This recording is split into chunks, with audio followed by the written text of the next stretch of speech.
Okay, hi everyone, and I'm excited to be here with you today. And I just want to do another official mic check before I continue with the lecture. Everybody can hear me okay?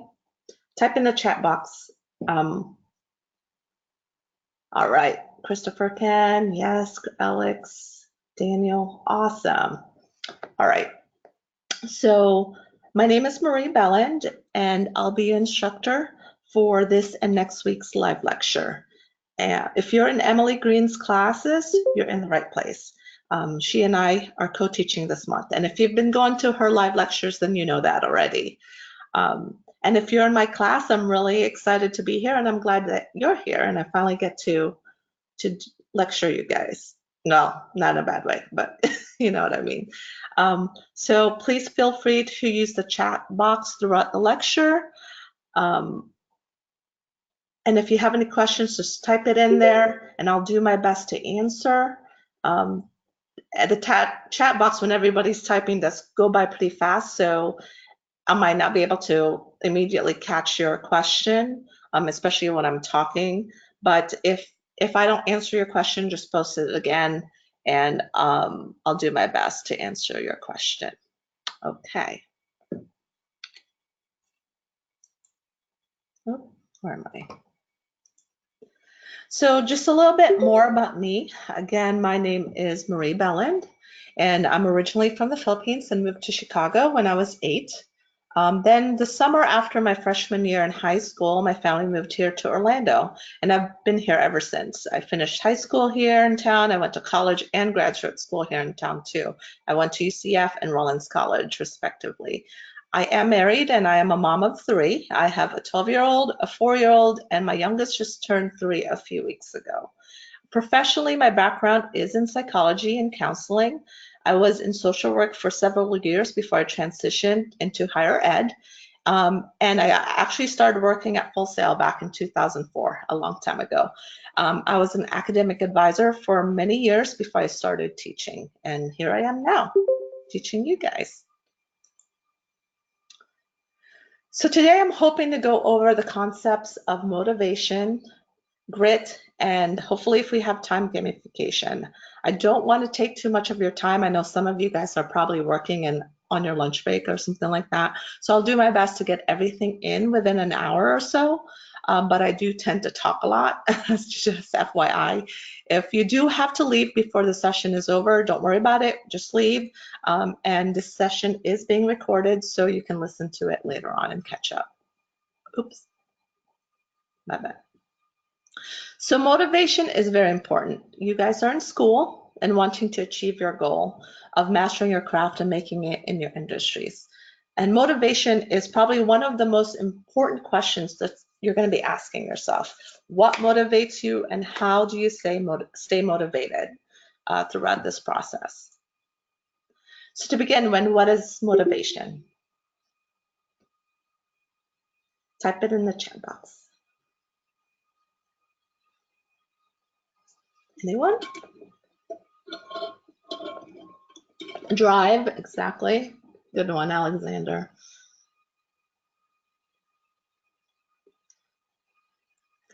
Okay. Okay, didn't. What gets your heart racing for an activity? Ooh, I really like that, Christopher. Yes. Okay, that's all good. So according to the official oops, I keep doing that. According to the official dictionary definition, motivation is a force or influence that causes someone to do something. Or you can also say that motivation is the desire to achieve a goal or drive or what gets your heart racing for an activity. And Daniel said, what makes you get out of bed? All good definitions. So here's my question to you. What motivates you guys?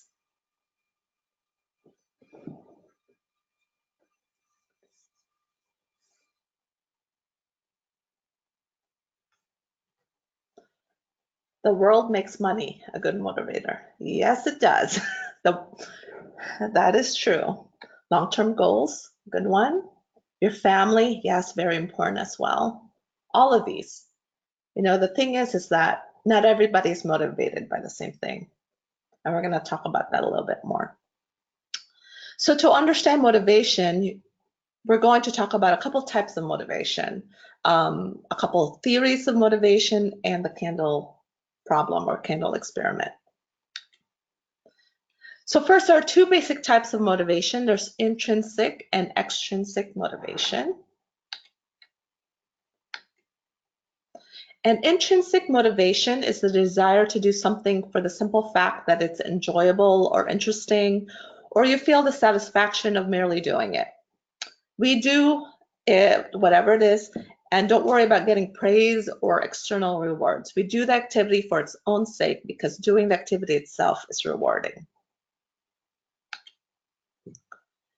Extrinsic motivation, on the other hand, is the desire to do something because of external factors, such as money, recognition, always feels good.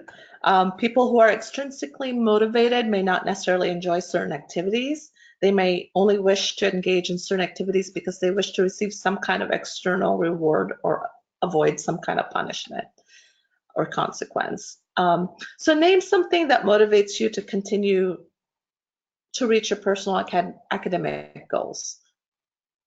What are some of the things? Oh, well, we said that already, right? Money, long-term goals, but specifically for your personal and academic goals.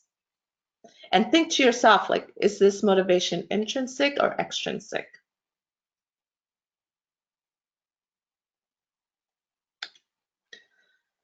So here are some examples of intrinsic and extrinsic motivation.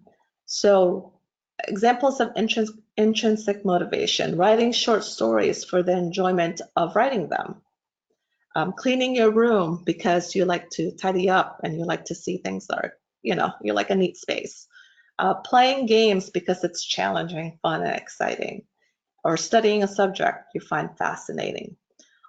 On the flip side of that, extrinsic motivation would be a writer writing poetry for the mere sake of submitting them in contests. Oops, what did I do? Sorry, I'm losing the chat box here.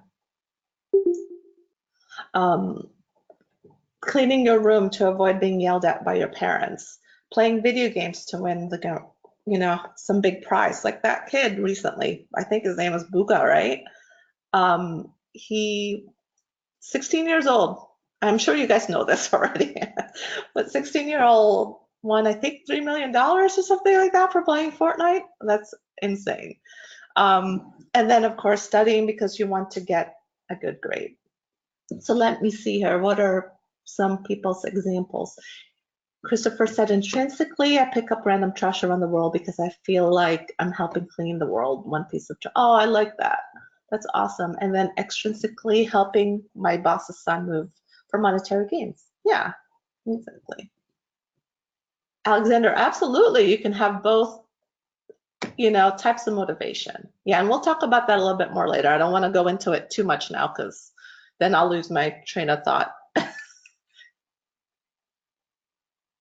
Okay. Yes. All right.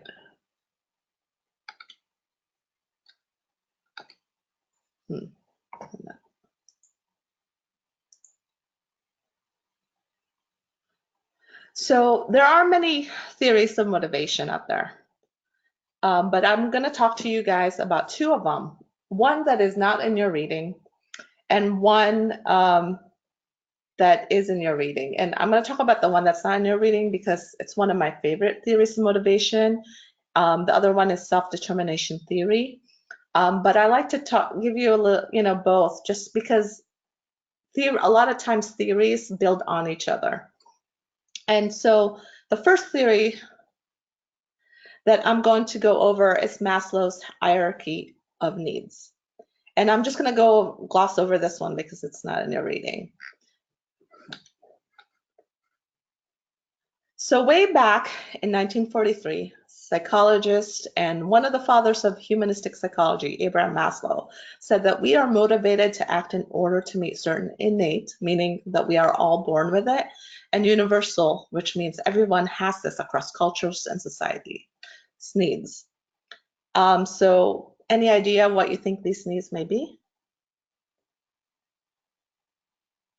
Like, what do you think about? What do you guys need in your life to keep going? Love. Oh, yes, definitely. That's very important.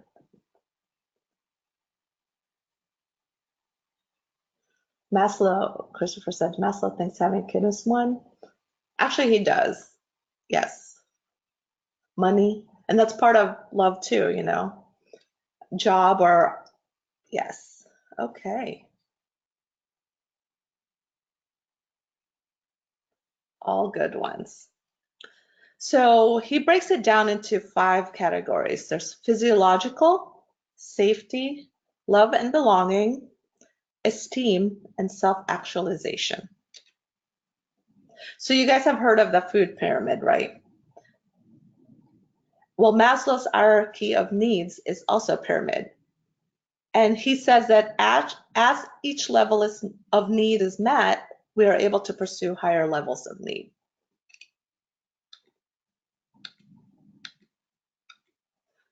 All right. So at the bottom of the pyramid is our physiological needs. And these needs must be met in order for a person to survive, such as food, water, shelter, sleep. And there's extensive research actually that show that children who are hungry are unable to learn effectively. And we're not just talking like skipping a meal, we're talking like hungry for an extensive amount of time. Or just not getting enough nutrition. And not only because their bodies and thus their brains aren't getting nourishment, but they become more preoccupied with how and when they'll be able to eat next than learning about math or science. Next is safety, and this includes personal and financial security, as well as health and well-being. So finding a job, having steady income, obtaining health care, and contributing steadily into your nest eggs are all part of the need for security and safety. The third level is love and belonging. It's basically the need for friendships, relationships, and family. We all have an inborn need to be loved, to belong, and to be accepted. Not only do these include close relationships, but involvement in groups within the community as well, such as sports teams and religious organizations. And then after that, you have esteem. And esteem is the need to feel confident and be respected by others. Along with acceptance and belonging, we also want to feel appreciated, right? And recognized. And these feelings tie into our self-worth and our self-esteem.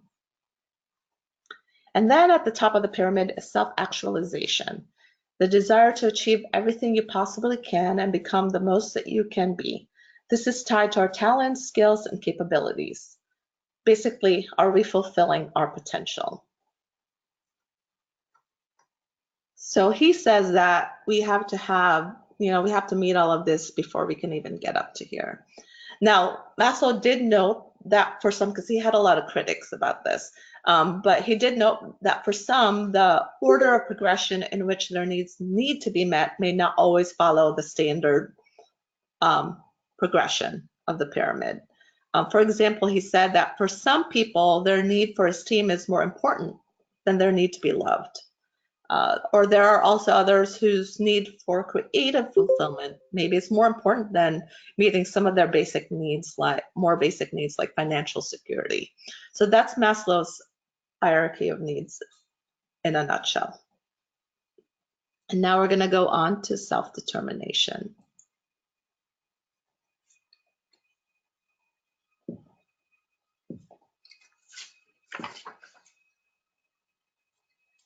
Give me a second. So the concept of self-determination in psychology states that each person has the ability to make their own choices and manage their own lives. And this ability to have control and be able to make our own choices plays a crucial piece in our mental well-being and happiness. And that's because when we feel like we have control in any situation, especially when it comes to achieving our goals, then we are more motivated because we know we can determine and affect the outcome of whatever action or path we choose to take. So according to research, having high self-determination fosters success in many facets of our life. So back in 1985, a psychologist Edward Deci and Richard Ryan wrote a book called Self-Determination and Intrinsic Motivation in Human Behavior. Now, out of this came the self-determination theory. And they suggested that there are 3 innate and universal needs that has to be met in order for us to be primed to grow and change. And these 3 needs are autonomy, competence, and relatedness. And when these 3 needs are met, then motivation is the natural response. So autonomy, what do you guys think autonomy is?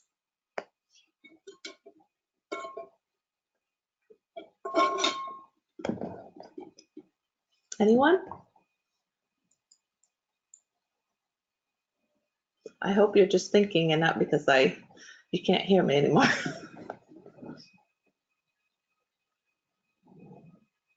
Okay. Well, autonomy means that we have control and final say about what we do, how we do it, and what our goals are. We don't want someone to tell us what to do and how to do it, right? If we do, why think for ourselves? Oh, Christopher, it's okay. We might as well just be robots if we allow somebody to make all our choices for us and just follow their instructions. So a little wiggle room in autonomy can go a long way, actually. Autonomy establishes our need for self-directed growth. And it's not really just like full-on entire independence, but just some personal freedom. So what about competence? Anybody know what that is?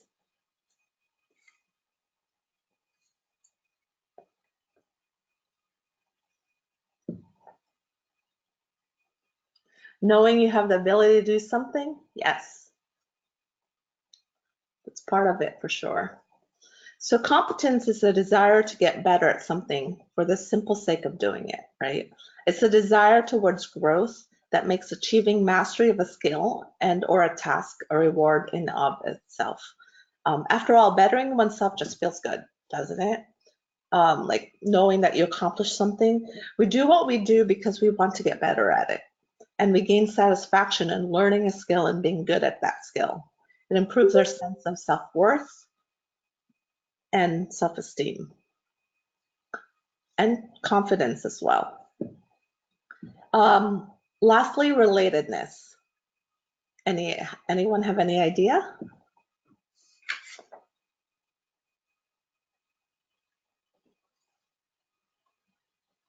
Let's see.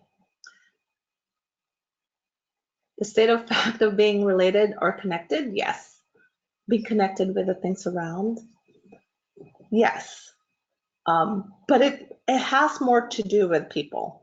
Relatedness is the feeling of connection and attachment that we have towards others. Like Maslow said, we all have an innate desire to be loved and belong.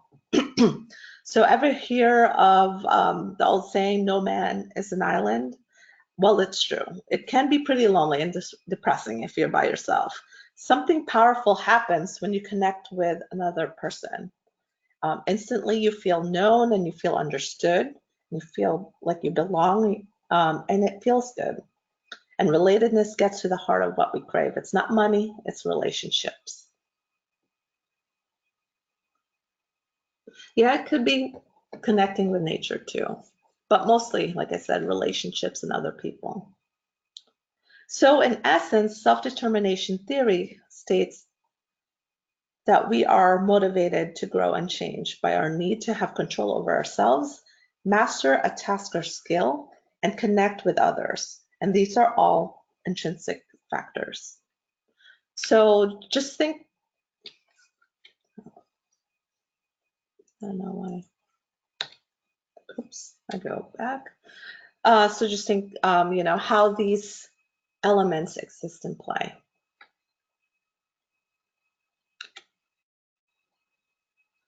All right, so imagine a person who doesn't complete an important project at school or work. If this person is high in self-determination, they will admit fault, believe they can do something to fix their mistake, and take action to correct the situation. If a person has low self-determination, instead of taking ownership of their situation, then they're more likely to put the blame elsewhere. They will make excuses, blame other people or things that happen to them, and not take accountability. But more importantly, they will be less motivated to fix the situation because after all, it's not their fault, not up to them. You work with a guy like that? That's tough.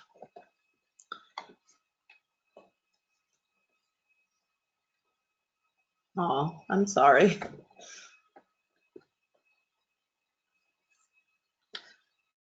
Well, maybe we can find a way to help him get motivated, or you can think of something after the end of this lecture. Okay, Christopher. So according to Desi and Ryan, other factors can also help or hinder the three elements that we need for growth. And they stated that positive feedback and support can boost self-determination. So getting encouragement, support, and positive feedback, especially when it's unexpected, can boost intrinsic motivation. When you're told that you did a good job or something, or you received a good grade on assignment, you feel more competent and confident in your ability, and this makes you more motivated to grow. Also, they said that extrinsic motivators can sometimes lower self-determination. So they found that sometimes giving people extrinsic rewards, such as money or prizes, for already intrinsically motivated behavior can undermine autonomy. Because by someone else saying, I'll give you this if you do this, now you're not in full control. Someone is trying to affect and control your behavior. So the more that external rewards or consequences are provided to you, the less in control you feel, or the less in control you can feel, and then less internally motivated you become.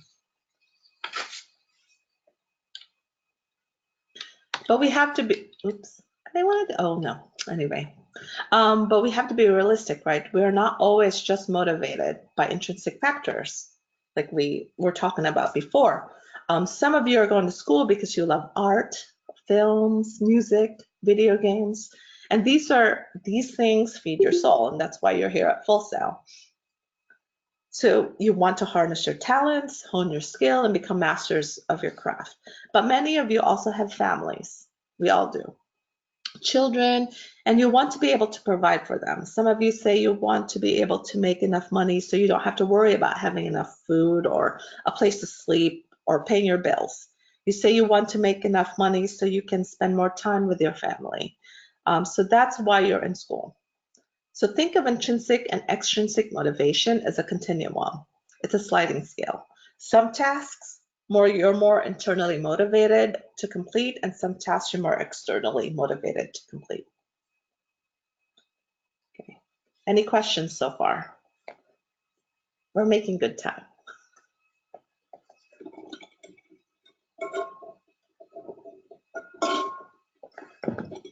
No questions? Okay. We'll move on then.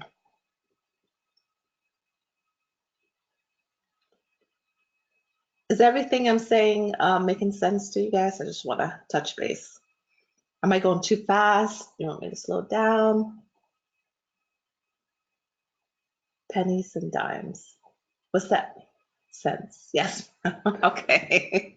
I'm like, what does that mean?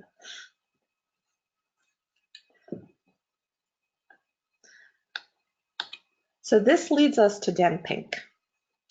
If you've already done your reading, then you should be familiar with who he is. So Daniel Pink is the author of Drive, the surprising truth that motivates us. And he's compiled his book of findings from 50 years of research into behavioral science. What drives us and why we do what we do. So in his book, Pink shows that intrinsically motivated people tend to have more long-lasting happiness and success. And not only that, but that people who tend to be more motivated by external factors tend, and I say tend, doesn't always, it's not like an absolute, but they usually do have a lower sense of well-being. And the good news is though, none of us are predisposed to being more motivated by either internal or external factors, motivators. Like I said, it's a sliding scale, it's a continuum. And these are conditioned through experience and our environment. And that's what's most important, is that what motivates us can change and can be changed. So we're going to focus on motivation at work. So Dan Pink says that money is a motivator, but not in the traditional way that some of us think. He says that if you don't pay people enough, then people won't be motivated. However, he says that if you pay people enough, which meaning like they have enough to, take care of themselves and their family, then it takes a factor of money off the table. So it becomes like a neutral reward. If people are paid enough, they're not thinking of money and thinking about, and they're more able to think about work. And they become more engaged in work and not just compliant with, exactly. Christopher said they get complacent. If they have to worry too much about money, and they get compliant, not just complacent, exactly. Or am I? Okay. So he says there are 3 factors that drive people at work that lead to better performance and personal satisfaction. And these are autonomy, mastery, and purpose. Now, do any of these sound familiar? They should. We just covered it a few minutes ago.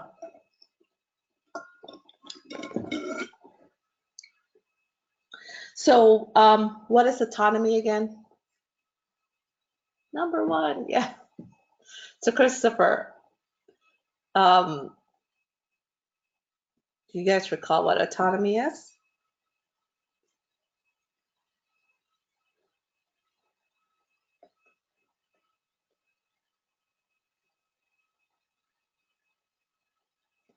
Awesome, Maria. I'm glad you did your reading already.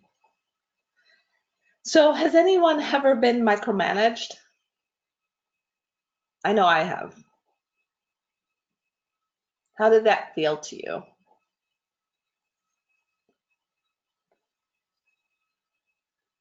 Doesn't help. Yep. Might as well let them do it. Exactly. Or it's like, why are you, telling me what to do? You might as well do it yourself if you're gonna just micromanage me and look over my shoulder. Exactly, Maria. You feel like they don't trust you to do your job. Oh, that's a big one. That's exactly. You feel belittled. Yeah, especially when you do a job well and they're like watching you and they're like, oh, do this way or do it that way. Yeah. So Pink says that the more we have autonomy over our work and play, the more empowered we feel, which increases our well-being and productivity. So people want to have autonomy at work over their task, what they do, time when they do it, their team, who they do it with, and technique and how they do it.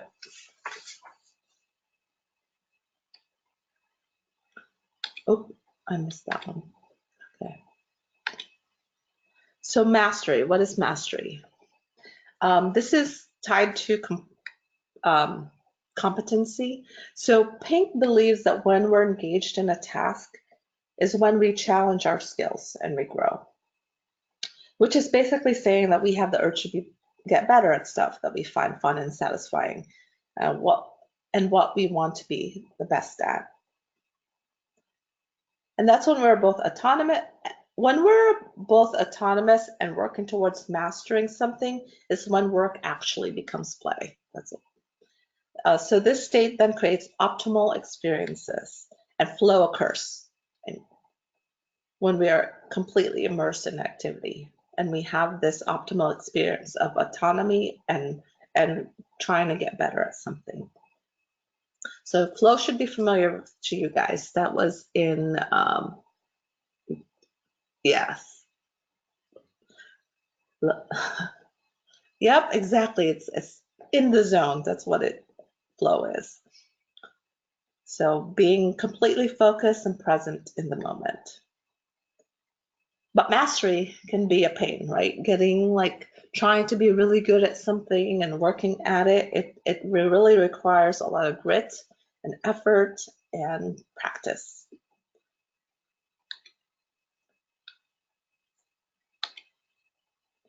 So purpose. Purpose is what drives us to seek a greater cause than ourselves. Pink says that our purpose is what motivates us and keeps us energized in our journey of achieving something. So let's make this personal. Yes, a reason, exactly. Did anyone start their journey here at Full Sail and say, yeah, I want to get into game design or producing music or sports marketing, film, music, art, writing, whatever. And I really just want to fly under the radar, go unrecognized for my work, and live a mediocre life, kind of just feeling uncertain about what I'm doing because I didn't want to take time to learn it while I was in school. Bring it on. No, right? I mean, this exactly. You're in school because you want to master your talent, harness your talent, and master your craft. So people want purpose. That makes coming to work, or in this case, school better. And actually, companies that are flourishing right now are those that are animated. The workers, people that work for them, have a purpose, a group purpose together, and that helps make their companies flourish. So what's your purpose? Anybody want to share? Type it in the chat box.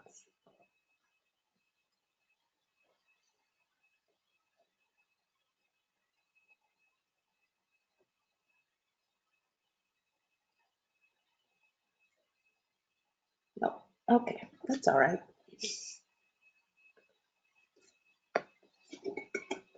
A passion.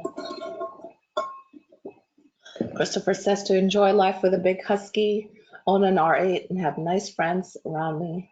Okay.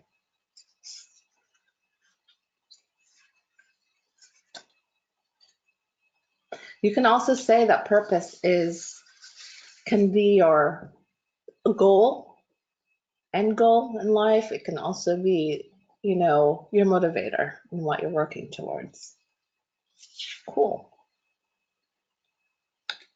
So according to Dan Pink, high performance is our deep-seated desire to direct our own lives, to extend and expand our abilities, and to live a life of purpose. So another important research that Pink noted in his book has to do with how external rewards and incentives affect motivation. So to get a better understanding of this, we're actually going to travel back in time to the 1930s, even before Edward Deci and Richard Ryan came up with the self-determination theory. And there was a study that was started by a psychologist named Carl Duncker, and it was called the candle problem. So we're actually going to watch a video. Let me see. I'm going to have to end the slideshow for a second so I can pull up Carl Duncker. All right, let me see. So we're going to watch this video. It's 5 minutes long. Oh, I love Bill Nye, but no, it's not Bill Nye. All right. Let me.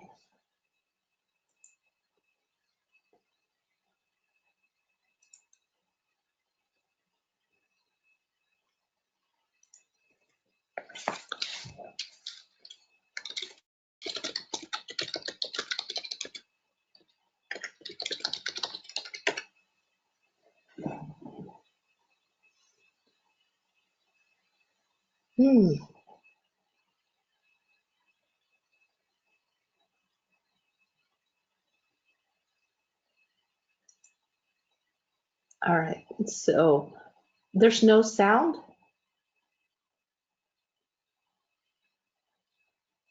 Okay, let me see what the problem is. I might have to take my headphones off. Give me a second.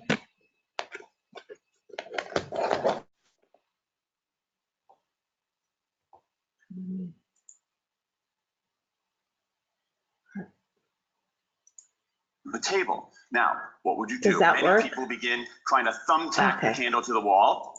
I'm gonna rewind it a little bit so you guys can start from the beginning. All right, start over. Ladies and gentlemen of the jury, take a look at this. This is called the candle problem. Some of you might have seen this before. It's created in 1945 by a psychologist named Carl Duncker. Carl Duncker created this experiment that's used in a whole variety of experiments in behavioral science. And here's how it works. Suppose I'm the experimenter. I bring you into a room. I give you a candle, some thumbtacks, and some matches. And I say to you, your job is to attach the candle to the wall so the wax doesn't drip onto the table. Now, what would you do? Many people begin trying to thumbtack the candle to the wall. Doesn't work. Some people, and I saw somebody kind of make the motion over here, some people have a great idea where they light the match, melt the side of the candle, try to adhere it to the wall. It's an awesome idea, doesn't work. And eventually, after 5 or 10 minutes, most people figure out the solution, which you can see here.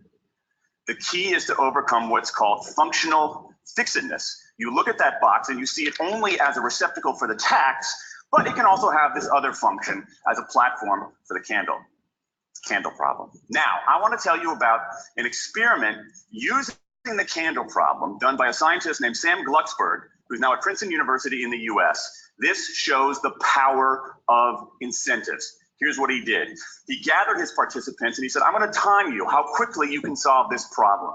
To one group, he said, I'm going to time you to establish norms, averages for how long it typically takes someone to solve this sort of problem. To the second group, he offered rewards. He said, if you're in the top 25% of the fastest times, you get $5. If you're the fastest of everyone we're testing here today, you get $20. Okay, now this is several years ago, adjusted for inflation. It's a decent sum of money for a few minutes of work. Okay, it's a nice motivator. Question, how much faster did this group solve the problem? Answer, it took them on average 3.5 minutes longer. 3.5 minutes longer. Now this makes no sense, right? I mean, I'm an American. I believe in free markets. That's not how it's supposed to work, right? If you want people to perform better, you reward them, right? Bonuses, commissions, their own reality show, incentivize them. That's how business works. But that's not happening here. You've got an incentive designed to sharpen thinking and accelerate creativity, and it does just the opposite. It dulls thinking and blocks creativity. And what's interesting about this experiment is that it's not an aberration. This has been replicated over and over and over again for nearly 40 years. These contingent motivators. If you do this, then you get that. Work in some circumstances, but for a lot of tasks, they actually either don't work or often they do harm. This is one of the most robust findings in social science and also one of the most ignored. I spent the last couple of years looking at the science of human motivation, particularly the dynamics of extrinsic motivators and intrinsic motivators. And I'm telling you, it's not even close. If you look at the science, there is a mismatch between what science knows and what business does. And what's alarming here is that our business operating system, think of the set of assumptions and protocols beneath our businesses, how we motivate people, how we apply our human resources. It's built entirely around these extrinsic motivators, around carrots and sticks. That's actually fine for many kinds of 20th century tasks. But for 21st century tasks, that mechanistic reward and punishment approach doesn't work, often doesn't work, and often does harm. Let me show you what I mean. So Glucksberg did another experiment similar to this, where he presented the problem in a slightly different way, like this up here. Okay, attach the candle to the wall so the wax doesn't drip onto the table. Same deal. You were timing for norms, you were incentivizing. What happened this time? This time, the incentivized group kicked the other group's butt. Why? Because when the tacks are out of the box, it's pretty easy, isn't it?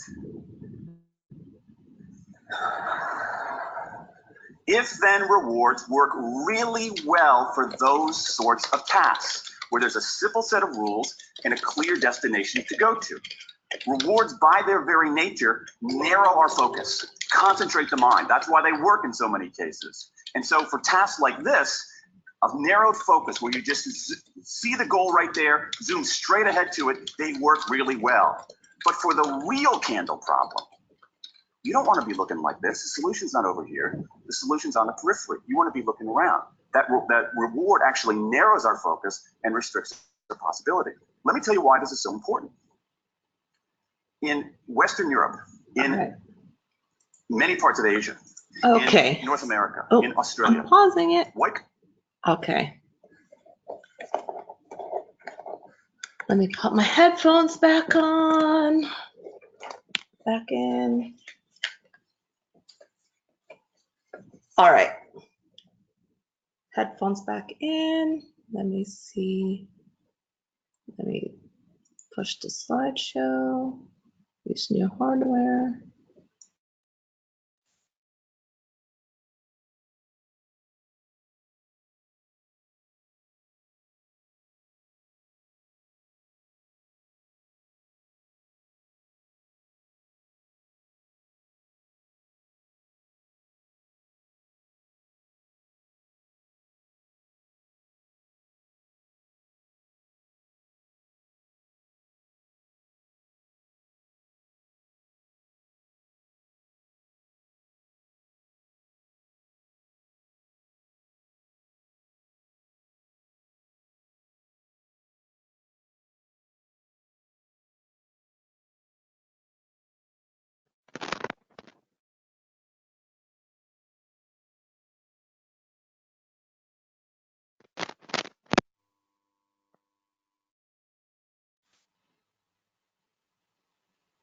For whatever reason, can you guys hear me?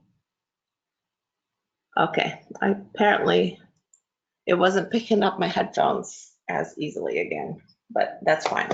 All right, so let's move on to the next slide. Okay, we did that. So just to recap, so what did we learn? We learned that rewards work best for routine, boring tasks. We learned that rewards create stress for creative thinking. Like you get tunnel vision or you get stuck into your functional fixedness, and rewards narrow focus and restricts possibility. So think about doing chores, right, when you're a kid. When your parents told you you had to mow the lawn or fold your laundry or clean your room and bathroom or take out the trash, were you excited? Like, were you like, yay, I love doing chores? Christopher, you already know what I'm going to ask you, don't you? No, nobody was ever like, yay, I'm so excited to do things I don't want to do. So like Christopher said, he got an allowance. Yeah, that's how they made us, you know, do our chores, right? They would give us an allowance, or maybe, I don't know if you're too old for this, guys, but I know for my son, my oldest son, you know, sometimes he gets to earn video game time. Or another thing is that you do it to just not be yelled at by them or not get a consequence or a punishment. So, and it's not saying that you can't be creative if you're given a reward, because many creatives do work jobs for money. Like, you have to have money in order to live. But people are able to be more creative when the motivation is internal, because then they're not constrained to having to please other people or outside factors. And they do their art for their art's sake when there's no money involved and they have no boundaries in their art. Okay. Any questions, or can we move on? Comments?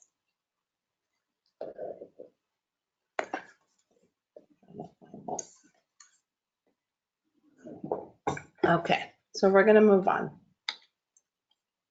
So now we're going to talk about grit. So closely tied to self-determination theory is the idea of grit. And Angela Duckworth defines grit as having perseverance and passion for long-term goals.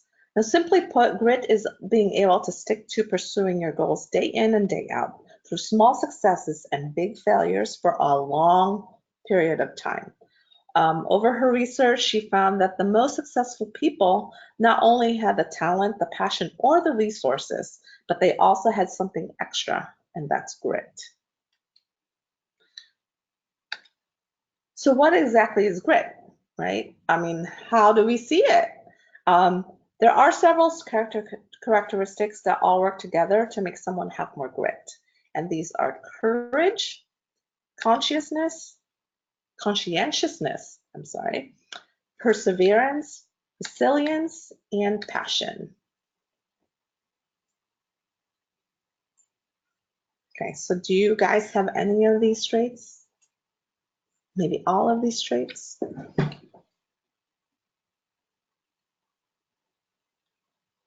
A few, okay. Thanks for being honest, Alexander.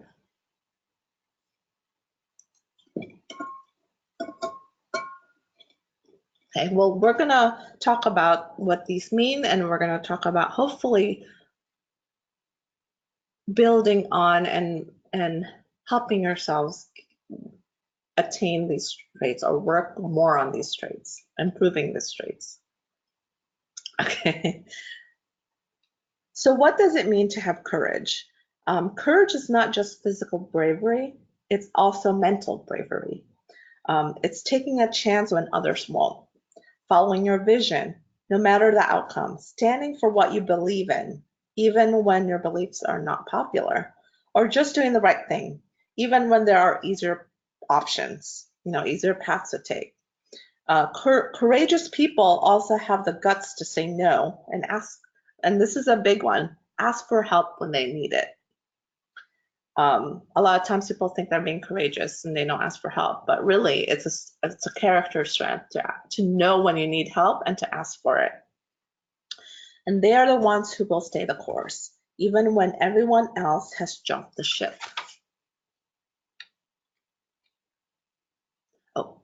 Conscientiousness is being thorough, careful, and vigilant.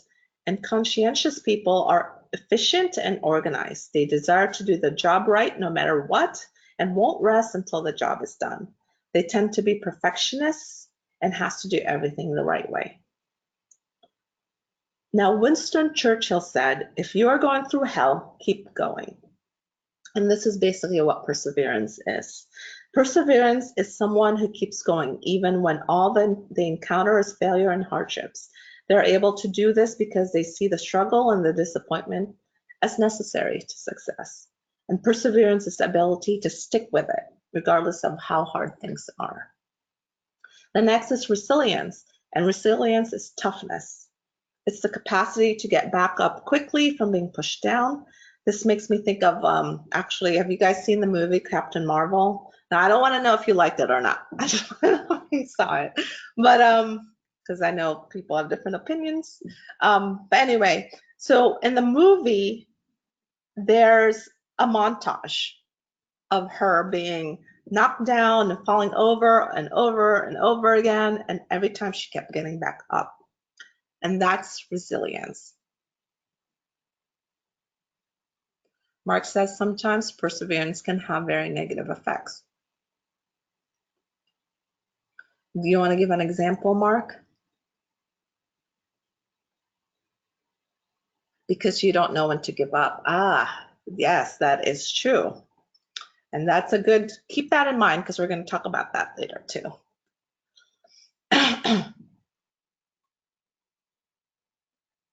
So generally people who are more optimistic tend to be more resilient. Resilient people tend not to compare themselves to others. Rather, they make themselves their own measure of success. They also see setbacks as part of the journey.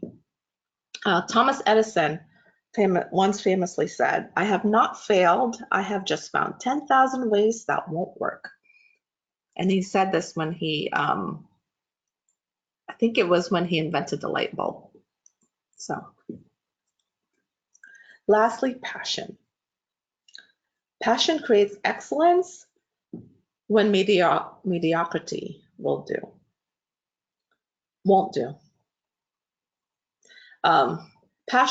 Passionate people have a deeper sense of purpose. There's that word again, purpose. They have a clear sense of their values and beliefs and live by them. They accept that they are not perfect and they are on a journey of growth. Passionate people are very goal and result oriented, and passionate people know that they have autonomy over their choices and their lives. So, you guys want to know how to be more gritty?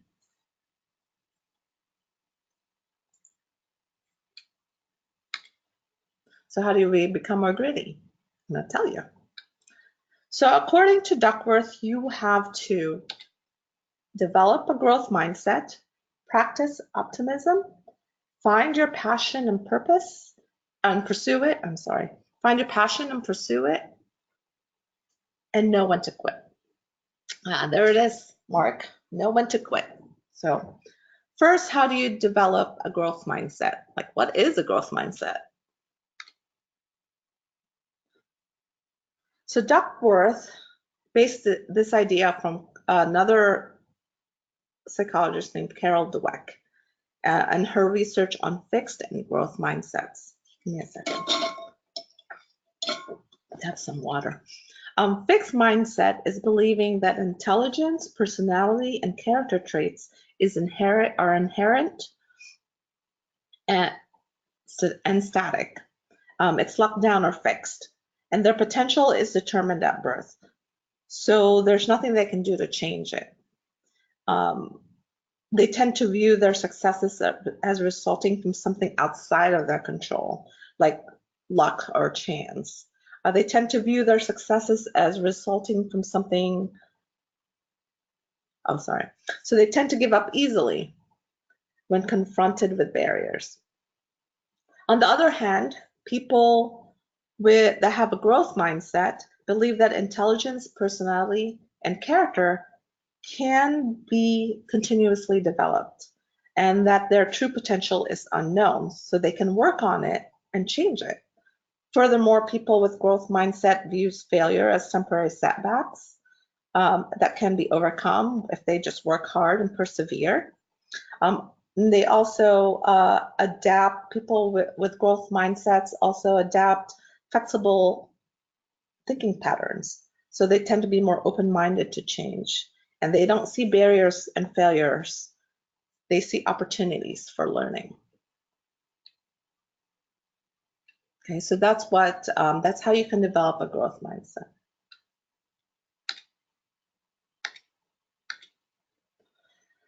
So the second one she said that you can do to be more gritty is practice optimism. So remember last week when we asked you to reframe your negative thought? This is practicing optimism. Oh, I missed a bunch of chatter.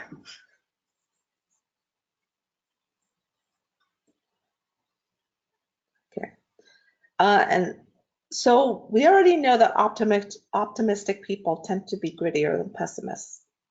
When things go wrong, pessimistic people tend to go on a downward spiral, whereas optimistic people see obstacles as temporary and are trying to find ways to change or improve their situation. Also, surrounding yourself with optimistic people and people that display a growth mindset can work wonders. By doing this, you are creating for yourself an environment of positivity and growth.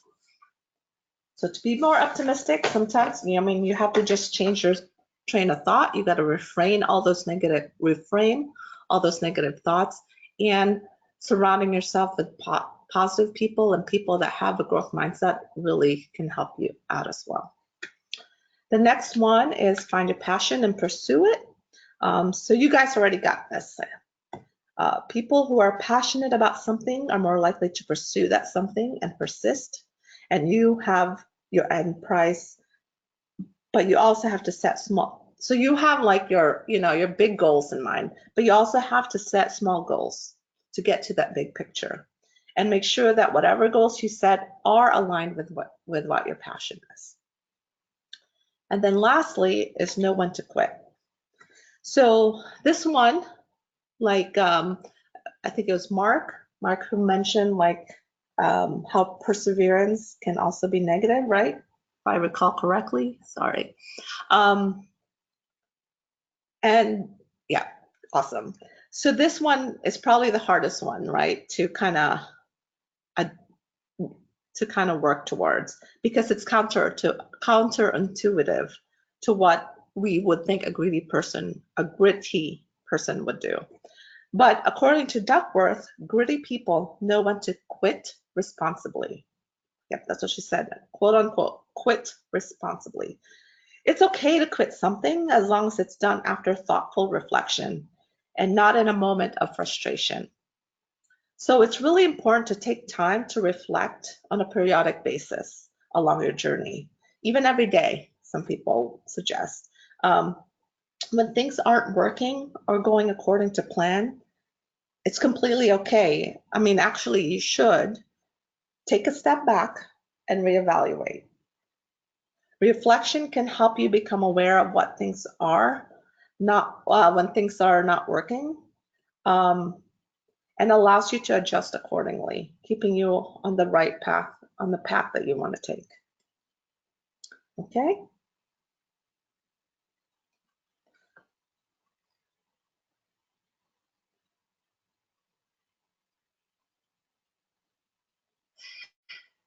Yeah, Christopher, exactly. That's a great way to put it. Yes, if you just quit like on like an emotional and you quit because you're just so frustrated and feeling overwhelmed, and subconsciously you're gonna feel like what? You're gonna feel like you're a failure, right? You just quit.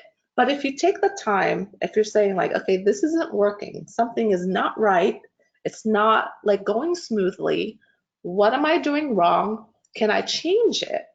And if you cannot, if the things that are going wrong is like not in your control, and you're like, okay, it's just not going to happen, I'm going to quit this path, but I'm going to choose a different path, I'm going to try to find a way around this, then it's kind of like closure of this one path, but then you're finding another way towards your goals, because it's not really, yeah, it's not giving up, exactly like Mark said. He said, I relate it to fish being judged on how well he can climb a tree. A fish can't walk, let alone climb. So if he's being judged by monkeys, he will always think he's stupid. Know your audience and your strengths. That's a good one too. Know your strengths, exactly. And that kind of goes back to also asking for help, right? If you're not strong in something and it's just, it's very important to be aware of that and ask for help when you need it. Good, guys. All right. So I like this quote. It's a Japanese proverb, and it says, fall 7 times and stand up 8. All right. It's 11:58 now, 59. I think we can go through gamification really quick. So if you have to leave, go ahead and leave. Otherwise, I'm just gonna continue on for the next 10 minutes. Okay, I might talk really fast because I think I'd like to go over this with you guys since it's gonna be part of your quest this week. All right. So a wise woman once said, in every job that must be done, there's an element of fun. You find the fun and snap, that job's a game. You guys know who said that?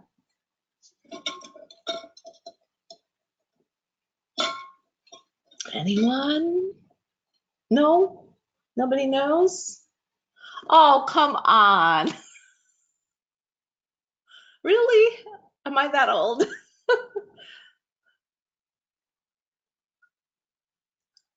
Okay. I do see it wasn't in the reading. But it's Mary Poppins. Mary Poppins said that. You know who she is, right?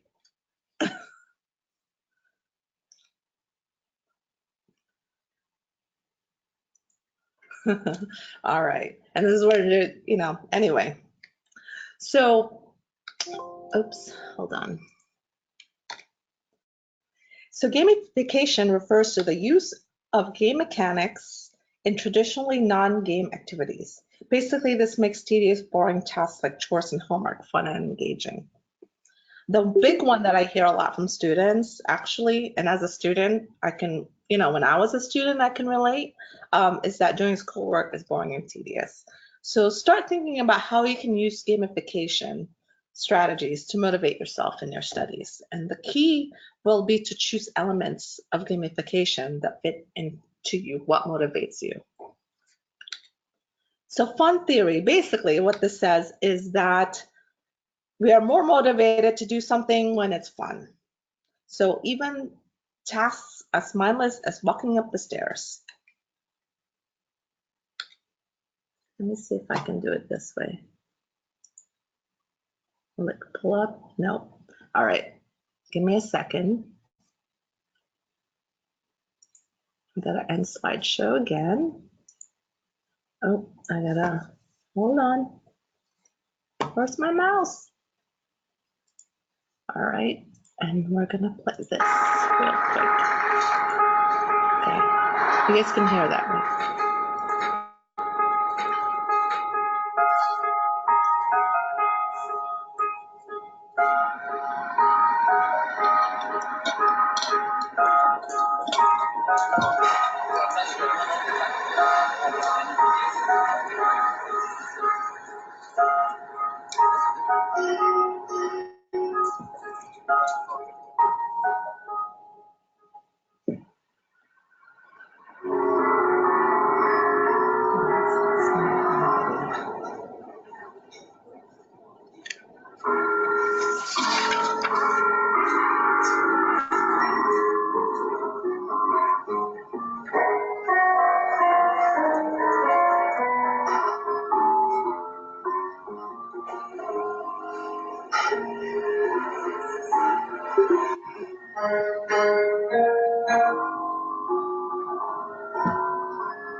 All right, so let me pull up my slideshow again.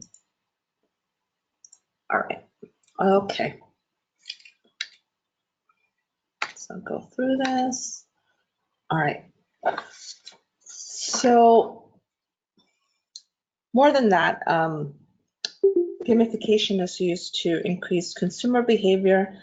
And some of the benefits of gamification are that it boosts productivity, it's fun, encourages participation, and encourages a sense of play. And that's because gamification strategies uses psychological mechanisms related to intrinsic and extrinsic motivation, goal setting, competition, and fun to engage users. So there are some, in your reading, there's a bunch of gamification strategies that are listed, but I'm just going to go over some of the more common ones that we see more often. Badges, rewards, challenges, leaderboards, and progress bars. So badges. So you receive a badge or award for completing a task. You not only get the satisfaction of accomplishing a task, but you get acknowledgement for it too. Seeing the 100 on a task on FSO, might motivate you. This is also an example of badges that you can find. If you have Fitbit, you guys have Fitbit? Or like the Boy Scouts, exactly.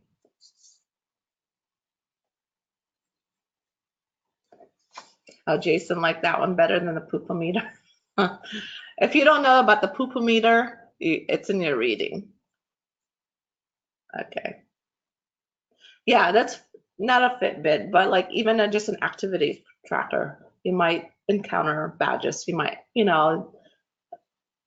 the more steps you take or the more steps, stairs you climb, you will earn badges. Okay. So the next one is challenges. People like to compete. It's fun. And when you win, even better, right? So this is an example of a challenge. I guess it was, I want to say one of your, like maybe like TJ Maxx or something like that. Walmart, I think. So they're just making it, basically they want you to put the hangers away and take your, whatever clothes you purchase, take the hangers off of. So this is their way of encouraging you to do that.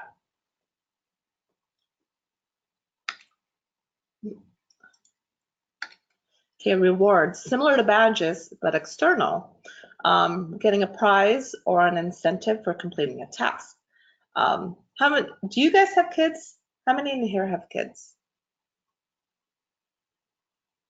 You have a dog. Okay. Okay. A puppy.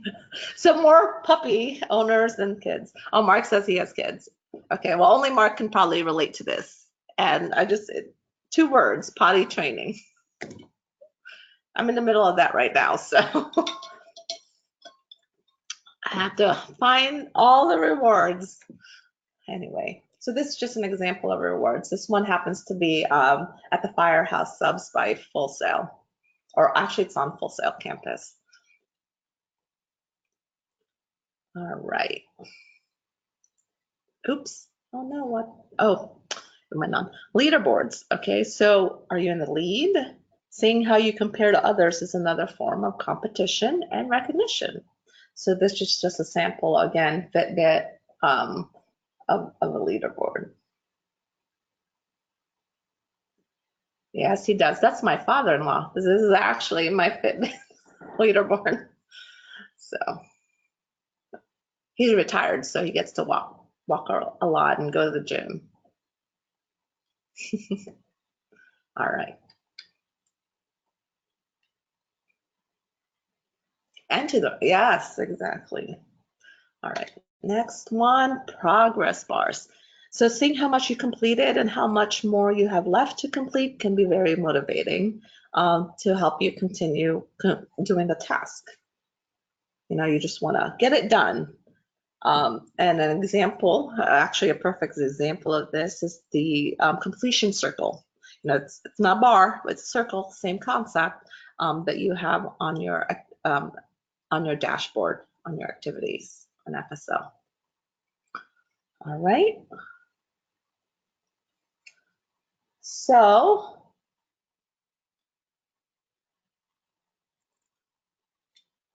and that's about it.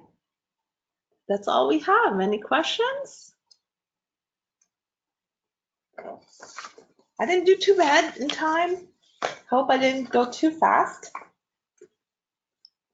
What did you guys learn today?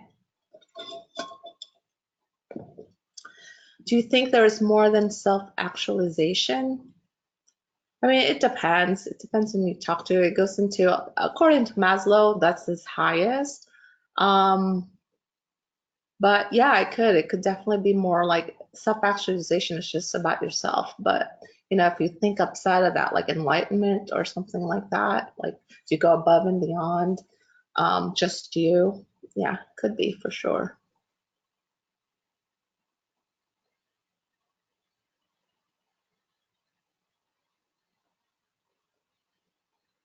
Like doing things for the betterment of everybody or the most people, yeah.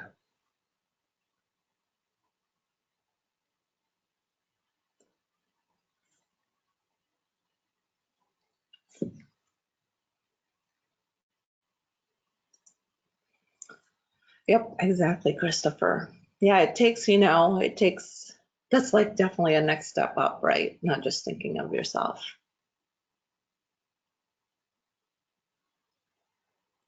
Autonomy is self-governing, exactly.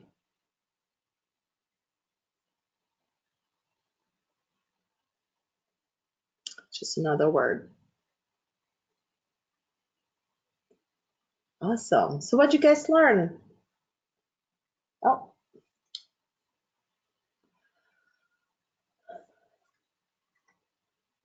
I'm glad. Thank you. I'm so glad I finally got to do this month.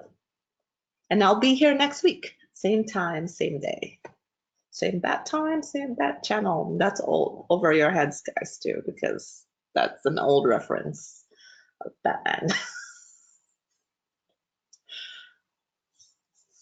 Okay, everybody, thank you so much. And you too, Alex. Thank you. I'm going to stop the recording now and I'm going to be ending the session. If you have any questions, just feel free to message me later on or message Emily if you're in her class. And enjoy the rest of your week. And don't forget, your call to play activity is due tonight, 11:59 p.m. Awesome. Thank you, Maria.